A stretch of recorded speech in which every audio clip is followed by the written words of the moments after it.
Welcome to my channel Perfect Tuition Classes. Don't forget to subscribe. વિદ્યાર્થી મિત્રો, આજે આપણે શીખીશું નિબંધ લેખન. આજે આપણે બે નિબંધ શીખવાના છીએ.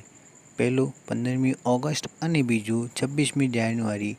તો બે નિબંધ જોવા માટે અમારી પૂરી વિડીયો જોજો. 15મી ઓગસ્ટ. 15મી ઓગસ્ટ એ આપણો રાષ્ટ્રીય તહેવાર છે.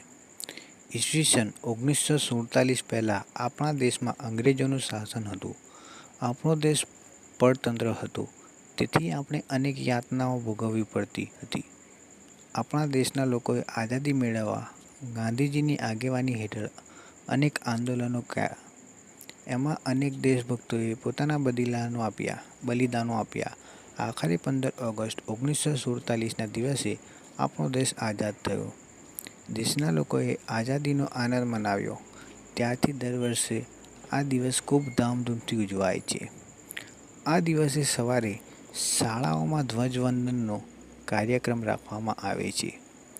રાષ્ટ્રધ્વજ ફરકાવવા માટે રાષ્ટ્રગીત ગવાય છે, મીઠાઈ વહેંચવામાં આવે છે, સાંસ્કૃતિક કાર્યક્રમો થાય છે. ઘણી સરકારી અને સાર્વજનિક સંસ્થાઓ પણ ધ્વજવંદનનો કાર્યક્રમ યોજે છે. દિલ્હીમાં વડાપ્રધાન લાલ કિલ્લા પર રાષ્ટ્રધ્વજ ફરકાવે છે અને રાષ્ટ્રને સંબોધે છે. કેટલાક શહેરો અને ગામોમાં પ્રભાત ફેરીઓ કાઢવામાં આવે છે.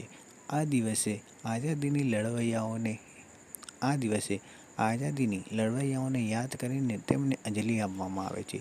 રાષ્ટ્રીય ભાવના જગાડનારા ગીતો, નાટકો, સંવાદો વગેરેના કાર્યક્રમો યોજવામાં આવે છે. રેડિયો અને ટીવી પર દેશભક્તિના વિવિધ કાર્યક્રમો રજૂ કરવામાં આવે છે. સાંજે ઠેર ઠેર રોશની કરવામાં આવે છે. 15 ઓગસ્ટનો તહેવાર આપણો સૌથી મોટો રાષ્ટ્રીય તહેવાર છે. હવે આગળ આપણે જોઈશું 26મી જાન્યુઆરી વિશે નિબંધ. વિડીયો પૂરી જોજો, સ્કીપ કરશો તો મજા નહીં આવે.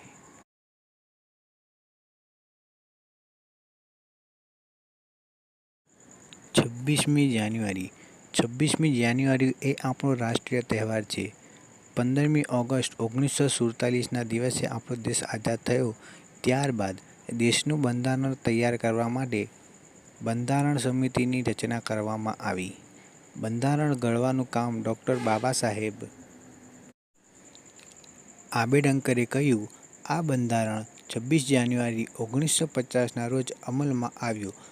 આ દિવસથી ભારત સાર્વભૌમ પ્રજાસત્તાક રાષ્ટ્ર બન્યું. ત્યારથી દર વર્ષે આ દિવસ રાષ્ટ્રીય તહેવાર તરીકે ઉજવાય છે. 26 જાન્યુઆરીના દિવસે સવારે શાળાઓમાં અને સરકારી કચેરીઓમાં ધ્વજવંદન કરવામાં આવે છે. રાષ્ટ્રધ્વજને સલામી આપવામાં આવે છે અને રાષ્ટ્રગીત ગવાય છે. દિલ્હીમાં લશ્કરી વાહનો સાથે લશ્કરની ત્રણેય પાંખોની પરેડ થાય છે. તેની સાથે જુદા જુદા રાજ્યોના વિકાસની તેમજ સાંસ્કૃતિક ઝાંખીઓ બતાવવામાં આવે છે. રાષ્ટ્રપતિ પરેડની સલામતી ઝીલે છે. શાળાઓમાં અને સોસાયટીઓમાં સાંસ્કૃતિક કાર્યક્રમો યોજાય છે. રેડિયો અને ટીવી પર દેશભક્તિઓના ગીતો અને કાર્યક્રમો રજૂ કરવામાં આવે છે. સાંજે સરકારી મકાનો રોશનીથી ઝળહળી ઉઠે છે. કેટલાક લોકો પણ પોતાના મકાનો પર રોશની કરે છે. પ્રજાસત્તાક દિન રાષ્ટ્રીય ભાવનાની પ્રેરણા આપતો તહેવાર છે. Thanks for watching Perfect Tuition Classes. Like करें, शेयर करें, सब्सक्राइब जरूर करें.